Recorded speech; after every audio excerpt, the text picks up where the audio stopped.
નમસ્કાર, હું છું અંજલિ રાવલ અને તમે જોઈ રહ્યા છો ન્યૂ ભારત ન્યૂઝ. નજર કરીએ ગુજરાતના ટોપ 5 ન્યૂઝ પર. ગુજરાતમાં ચોમાસું હવે જુલાઈના પ્રથમ સપ્તાહમાં જોર પકડે તેવી શક્યતા વ્યક્ત કરવામાં આવી છે. હાલ રાજ્યમાં સરેરાશ વરસાદના માત્ર 3% જેટલો જ વરસાદ નોંધાતા વરસાદની મોટી ઘટ યથાવત છે. હવામાન વિભાગના અનુમાન મુજબ જુલાઈની શરૂઆતમાં દક્ષિણ ગુજરાત, સૌરાષ્ટ્ર અને મધ્ય ગુજરાતના અનેક વિસ્તારોમાં સારા વરસાદની સંભાવના છે. આગામી વરસાદી સિસ્ટમ સક્રિય બનતા રાજ્યમાં ચોમાસું વેગ પકડશે અને ખેડૂતોને પણ રાહત મળશે તેવી આશા વ્યક્ત કરવામાં આવી રહી છે. ભાવનગર માટે ગૌરવના સમાચાર સામે આવ્યા છે. ગૌતમ બુદ્ધ પ્રાથમિક શાળા નંબર 55ના વિદ્યાર્થીઓ દ્વારા તૈયાર કરાયેલા ઇકો ફ્રેન્ડલી લોબી ક્લીનિંગ મશીનના પ્રોજેક્ટને આંતરરાષ્ટ્રીય સકુરા સાયન્સ પ્રોગ્રામ માટે પસંદગી મળી છે. ઇન્સ્પાયર એવોર્ડ માનક યોજનામાં રાજ્ય અને રાષ્ટ્રીય કક્ષાએ પસંદગી મેળવ્યા બાદ હવે આ પ્રોજેક્ટને આંતરરાષ્ટ્રીય સ્તરે સ્થાન મળ્યું છે. વિદ્યાર્થીઓની આ સિદ્ધિથી ભાવનગર સહિત સમગ્ર ગુજરાતમાં આનંદની લાગણી જોવા મળી રહી છે.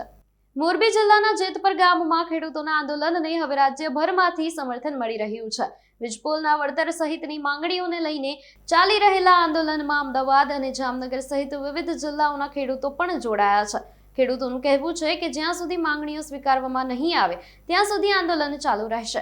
ખેડૂતોના વધતા સમર્થન વચ્ચે સમગ્ર મુદ્દો વધુ ગરમાયો છે. ગુજરાતની ગ્રાન્ટેડ શાળાઓએ સ્કૂલ મેનેજમેન્ટ કમિટી એસએમસીમાંથી મુક્તિ આપવાની માંગ ઉઠાવી છે. ગુજરાત રાજ્ય ગ્રાન્ટેડ માધ્યમિક અને ઉચ્ચતર માધ્યમિક શાળા સંચાલક મંડળે સરકાર સમક્ષ રજૂઆત કરીને જણાવ્યું છે કે ગ્રાન્ટેડ શાળાઓમાં પહેલેથી જ સંચાલન માટે અલગ વ્યવસ્થા કાર્યરત હોવાથી એસએમસી ફરજિયાત બનાવવી યોગ્ય નથી. સંચાલક મંડળે સરકારને આ મુદ્દે યોગ્ય નિર્ણય લઈ ગ્રાન્ટેડ શાળાઓને એસએમસીમાંથી મુક્તિ આપવાની માંગ કરી છે.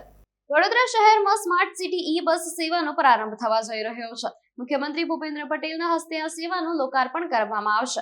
પ્રથમ તબક્કામાં 30 આધુનિક અને એર કન્ડિશન્ડ એસી ઇલેક્ટ્રિક બસો શહેરના વિવિધ રૂટ પર દોડશે. પ્રદૂષણ ઘટાડવા, પર્યાવરણને અનુકૂળ જાહેર પરિવહનને પ્રોત્સાહન આપવા અને મુસાફરોને વધુ આરામદાયક મુસાફરીની સુવિધા આપવા માટે આ સેવા શરૂ કરવામાં આવી રહી છે. ગુજરાત ટોપ 5 માં હાલ માટે બસ આટલું જ. વધુ સમાચાર માટે જોડાયેલા રહો ન્યૂ ભારત ન્યૂઝ સાથે. નમસ્કાર.